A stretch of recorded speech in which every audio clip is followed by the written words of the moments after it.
Greetings. My name is Munesi Jeki. I'm from Orbit College in Rustenburg in the Northwest, South Africa, of course.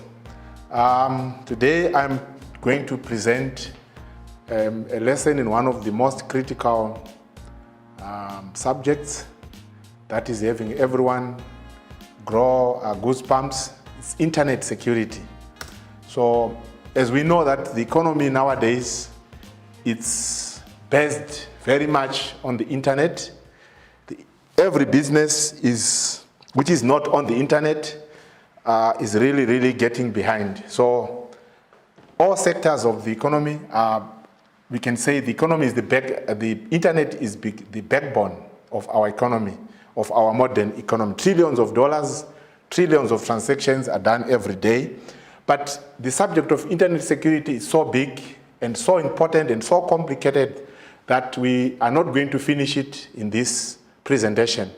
So for today, I'm only going to overlook on two issues. The first one is the web attack technology. This is the technology that our hackers, our mischievous criminals, they use to steal information and to cause havoc, because they know that the economy is now on the internet. And another one, which we'll cover later, the second part, still under internet security, is called security equipment and systems. But for today, we are only going to sit and talk about web attack technologies. This internet security forms part of the level 4 multimedia syllabus. And it's 30% of the syllabus or the content, which means that is a very important topic. Students, you really must grasp this topic, otherwise you'll be found wanting in examinations. We are saying that it is 30% of 20% actually of the syllabus, which is equal to 30 marks out of the 150 marks at the end of the year. So this topic is very critical and very central to your success in multimedia services level 4. Moving forward, why do we have to talk about internet security? I've already highlighted that almost everyone, every citizen of the modern South Africa or of the modern world is doing something on the internet. If you are using WhatsApp, you are on the internet. If you are SMSing, you are using the internet. So if you are using a cell phone, you are using the internet. If you are shopping in ShopRite, all this, you are using internet. So we need to understand that the internet, though very useful, it is being used by the criminals to commit fraud, theft. So whatever you do online or whatever you do on the internet, you need to be vigilant and to keep security in mind. With the use of internet security, the computer's internet accounts, the files, they are protected from intrusion and from unknown users. Because some users, they don't identify themselves on the internet. There's no need for people to identify themselves when they come to the internet, which actually increases the risk of fraud being committed. Because the moment people don't identify themselves and they've got a chance of accessing useful information, then it becomes very risky. Internet security, for it to fully work, we are looking at 4 aspects. Remember, we are just talking about internet security overall of it. Number 1, internet security must look at penetration testing. When people are already in, they've already penetrated. This is the topic we are going to try and concentrate on today. The second one is intrusion detection. There is supposed to be a means whereby intruders must be detected. Not necessarily to be prevented, but just to detect that this one is an intruder. Has gone somewhere where they are not supposed to go. And then there's supposed to be also incident response. When there is something that is not right, that is done on the internet, There must be a mechanism. The internet must have a mechanism to respond to that incident appropriately. We will talk about that as we go on. Finally, whatever we do on the internet, it must be legally compliant. Simply because we are trying to prevent fraud and theft does not mean we must break the law in the process. There are certain laws with regard to data security, with regard to what we do with people's private data that they post on the internet. So we as IT specialists or as cyber security specialists, we need to know that as much as we want trying to protect people, we must also remember that there's a law which guides us. It gives us limits on what we must do and on what we can do. Unfortunately, or can I say fortunately, this is a big subject, and many books and manuals have been written and prepared on this subject. So as I said before, because at this level, we are not going to go into some of the critical topics. We are going to highlight almost everything. We need to go out there, get books on internet security, and start further. Let's look at if someone is a hacker, where do they start? Because we as people who are going to be building the systems, we are going to be working behind the screens. We are going to be working and programming and coding and connecting the networks. We need to know where does the hacker start from. When someone wants to commit crime on the internet, how do they start it? The first thing that they utilize, the criminals, they look for a weakness or a vulnerability in your internet or on your website. We are going to be talking about website in a moment, but I just want to highlight that the criminals, they don't just pounce. They first do a lot of homework behind the scenes to detect areas where you're having weaknesses. Now, because the internet is controlling the whole economy, it is backed up by many databases. And people who, you and me, who are in the IT industry, we are the professionals who are responsible for coding and programming these databases. We need to know that when we are doing a database which is going to go online, or when we are creating a web page which is going to go online, security, security, and security. No matter how good a program you have made, but if it is not secured, you are actually exposing the organization. So the very first step attackers launch is they start by detecting the weaknesses and use that weakness to their advantage. Number two, make sure, I cannot overemphasize this, I can repeat it a million times. Make sure whatever folder or file you are going to put on the server that is going to be accessed by the internet or by the public via the World Wide Web, it is very secured. Make sure all the files and folders are in a place where they are 100% secure and they can be monitored for any intruders. Any file, even if it is not a customer, it doesn't contain customer information, but if it is a file that is going to be used on your website, it must be secured.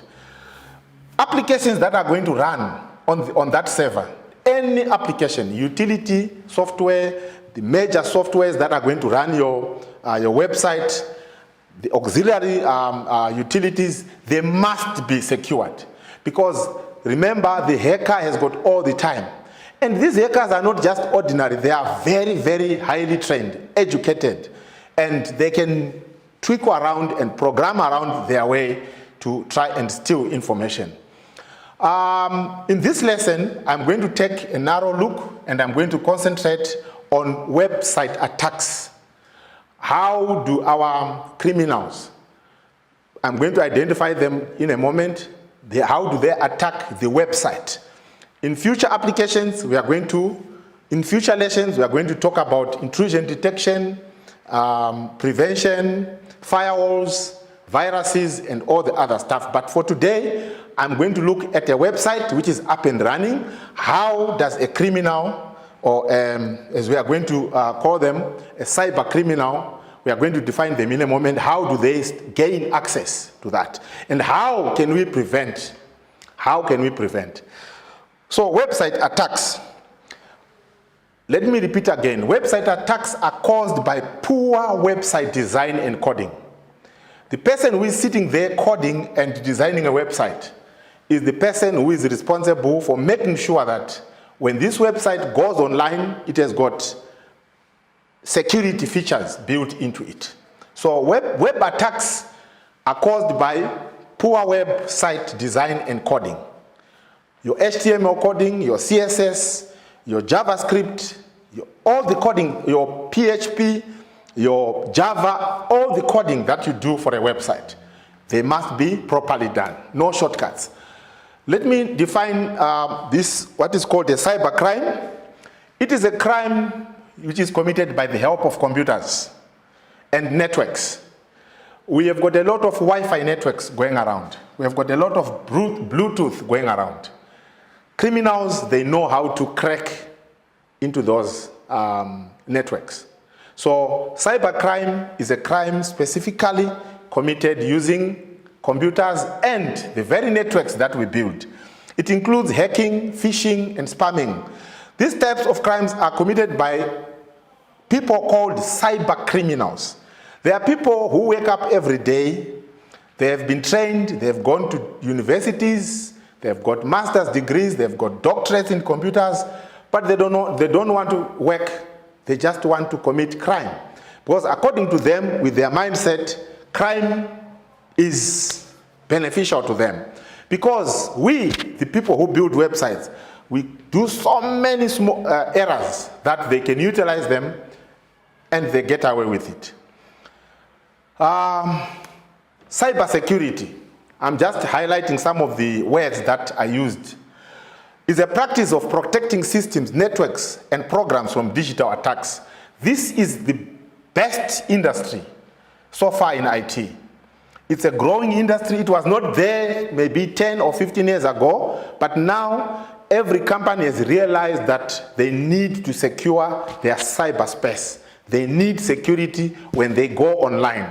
They know that hackers are hanging out there to pounce, to steal. So as much as they guard those cars which carry money with guns and armored what, we need people like you and me who go for training to make sure that our cyberspace is secured. Because normally, the person who commits these cyber crimes, they don't come with a bomb or with a gun. They just sit in their house, connect to a wireless network, their laptop, sip their coffee, but they are stealing millions. So we need cybersecurity. The cyber attacks are usually aimed at accessing, changing, or destroying sensitive information, extorting money from users, or interrupting normal business practices. Implementing effective cybersecurity measures is particularly challenging today because there are more devices than people. You may not believe it, but there are more devices, many devices. When the internet started, the IP addresses were in the region about 4.3 billion. And all of us in the IT industry, we thought 4.3 billion is a big number. No one is going to exhaust it. But today in the world, there are more than 6 billion people. And more than 6 billion devices. More than 6 billion devices. All these, they need IP addresses. I'm just trying to highlight how big the industry called cybersecurity is. So if you are in IT and you are thinking of an industry to go, cybersecurity should be one of them because the demand is there. The first one that we are going to look at, the type of attack, is denial of service attack or distributed denial of service attacks. We are going to discuss them in one go. Denial of service attack is the attacker does not gain anything. He's not going to get money out of it. He's just doing it out of just to disrupt the activities of the internet. They just know that they just want to cause havoc for no reason. How does it work? The attacker overwhelms your website. It appears as if too many people have logged on, which means now your website, if it is a bank, instead of it giving service to your customers, it will deny service now to the legitimate customers because it is processing too many. Let's assume when it was designed to service 500 customers at a time. Now the attacker makes it appear as if it's 2 million customers. Now when the real customer comes, they cannot be serviced because it's already overwhelmed. That is what a denial of service attack does. It overwhelms your website. Too many log-ons and it's overloaded. And when you try, say it times out or it refuses to log you in. The distributed denial of service attack, this one is launched from many computers. The attacker launches a program which from many computers and overwhelms the system. The end result is the same. The end result is the same. The system will just block away the legitimate customers. The other thing why they do it is competition. They know that if we overload Bank X and the customers see that the Bank X network is not working, they are gonna go to Bank Z. So competitors also can do this type of attack just to make the other competitor look bad in the sight of customers. Because the customers, they don't know what is going on. So it is very, very important for us as IT specialists to be aware of this. Now, as I said before, the attacker in this case does not automatically, there's no direct benefit to the attacker, but he's satisfied just to see that there is havoc. He's satisfied. Now, if the attacked resource belongs to a competitor, then it benefits the attacker to know that their competitors are in trouble. Another purpose of DS attack can be to take the system offline. That is another one that the hackers do. They use it as a smoke screen. They connect to your system, they cause a denial of service. You yourself, you can't access the server. Your customers cannot access the server. In the meantime, they are busy siphoning important information. By the time the system is restored, they've already stolen what they wanted. So a denial of service attack can also be used to block you from monitoring what is happening on your server. They are overloading it so that you can't log in to see what is happening. In the meantime, in that fraction of a time, they can download whatever they want. One common example is session hijacking. This one, I will describe it a little bit later. Session hijacking. The administrator is administering the server, then a hacker comes, I will describe it later on. Number two, there's an attack called man-in-the-middle attack. Unfortunately, this one, at the moment, there's no solution. This occurs when a hacker inserts itself between the communications of a client and server. A client is logged on to e-banking, he's a millionaire, like Bill Gates, is doing his transactions, and then a hacker next door managed to hack into his session, and then he managed to fool the bank that when Bill Gates logs out, he managed to fool the bank that he's still logged in, and he can transfer lots of money, and the bank will allow that because it has been deceived to think that. This is an example of it on that diagram there. You can see the victim has got an IP address, a legitimate one, is faithfully and knowingly connected to the server there, and then the attacker is sitting there, just like a common criminal sitting in the darkness there, somewhere there. They intercept the session. He appears now to be the victim. When the victim logs off, faithfully logs off, because when you are on a banking platform, when you leave, you want to log off, but the attacker has already what? Hijacked that session, and it continues after you have logged off. It's very difficult now to go to the bank and tell them it was not you, because you logged in with your password, and the same time that you logged is this 2 minutes later you were hijacked. And you logged off after 15 minutes, but the attacker continued for another 10 minutes and transferred money. For you to go to the bank and convince them it was not you, it's very, very difficult. So the man-in-the-middle attack hijacks a session between a trusted client and network server. The attacking computer substitutes its IP address, and the trusted client, when they log off, the server still thinks they are serving this trusted client. And the attacker does his harmful things like that. IP spoofing. How do they get the IP address of the victim? They do IP spoofing. That is, they convince the system that they are the trusted ones. They use the credentials of the trusted client to connect, and they do their harmful work. Then there is another method that they do, the replay method. They record whatever the victim is doing. They record everything, every detail.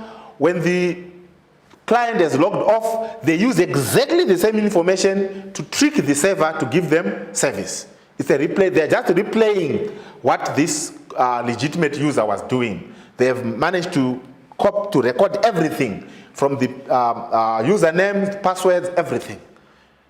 They just change maybe the account numbers where the money is going, and they get away with it. Now, what is the solution to this one, man in the middle? Currently, there's no single technology or configuration to prevent man in the middle attacks. At the moment, there's no solution.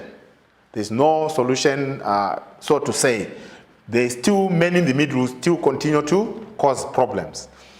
Encryption and digital certificates provide a safeguard against. They just provide a safeguard. But you cannot eliminate that threat. You cannot eliminate it completely. They just provide a safeguard that if the man in the middle tries to come in, there's digital certificates, there's encryption. You can encrypt your session between the client and the server. But still, the man in the middle will still continue to haunt us. Man in the middle attack can be injected into the middle of communication in such a way that the encryption will not help.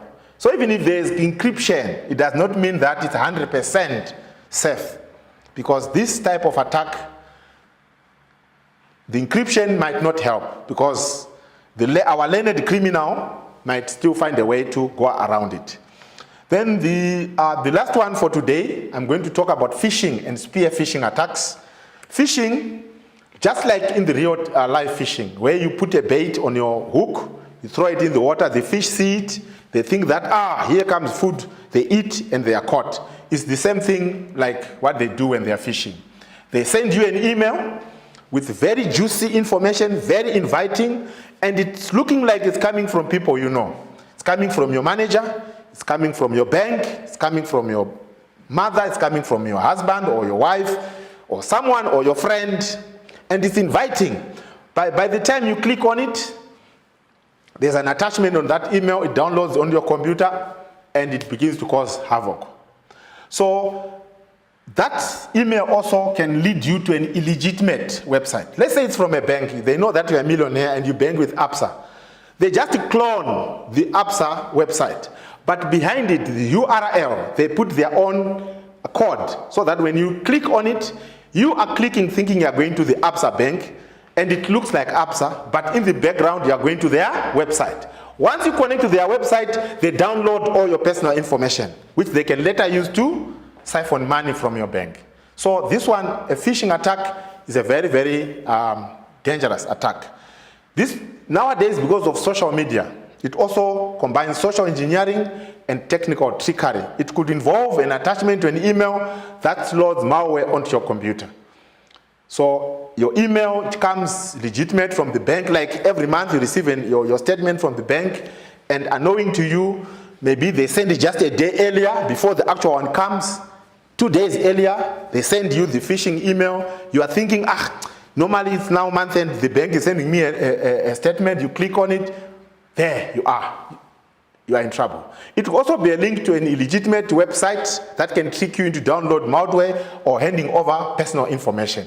So if you now believe that it's from your bank and it's asking you for your username and password to verify, we are verifying your username and password.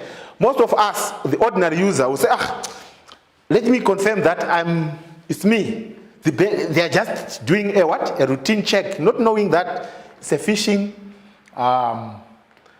software. So spear phishing is very targeted type of phishing activity.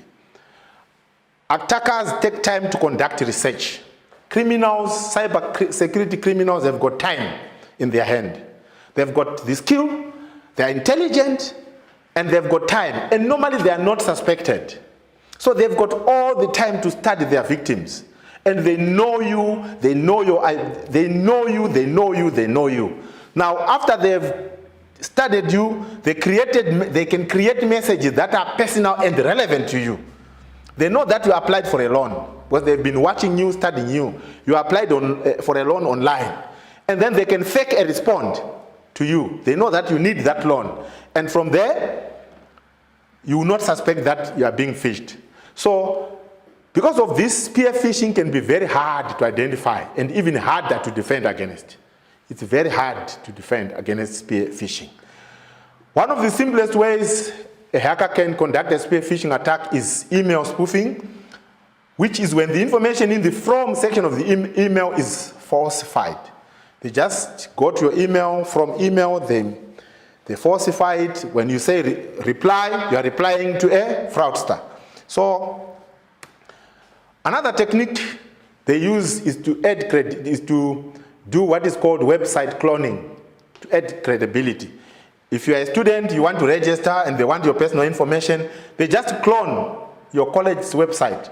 And they say, now you are registering, give us your phone number, your ID address, your ID number, everything, what you give it thinking you are on a correct website. But no, they just cloned your college website. So these are some of the techniques. Finally, how do you reduce these phishing attacks or phishing risks? Critical thinking. Do not accept that an email is the real deal just because you are busy or stressed. Because sometimes emails, we open them unknowingly because we are busy and we think, this is the real thing. Hovering over the links, don't just click on links. Hover your mouse on that link. When you hover over a link, it will show you the URL, where it's supposed to go over a link, rather than just clicking. And you can see that it's no longer going to where it's supposed to. Then there you can safeguard. You must analyze the email headers, especially the reply to and the return path parameters. Reply to and return path parameters. Because they can say, reply to us with these details. While it's in the reply path, it's going to the criminals. If you don't check that, then you are in problem. Sandboxing. You can test email content in the sandbox environment, logging activity from opening the attachment. All those are. Next time, we'll talk about drive-by attacks. So students, before I close, let's go. This is the book that our lecture has been based on. You go to the last topic in this book. That is the topic we are talking about, internet security. If you go on to page 279, there is an individual activity there that you can do. There's a website there. Log into there and see what they want you to do there. And another one, we're also going to look at page 285 of the same textbook. There's another activity that you can do. Until we meet again the next time, please attend to that in this book, Level 4 Multimedia Service. Thank you very much. For Level 4 students, Orbit College, we'll meet on the WhatsApp group and then we can discuss further. I'll give you contact information there on our WhatsApp group. Once again, thank you, thank you, thank you.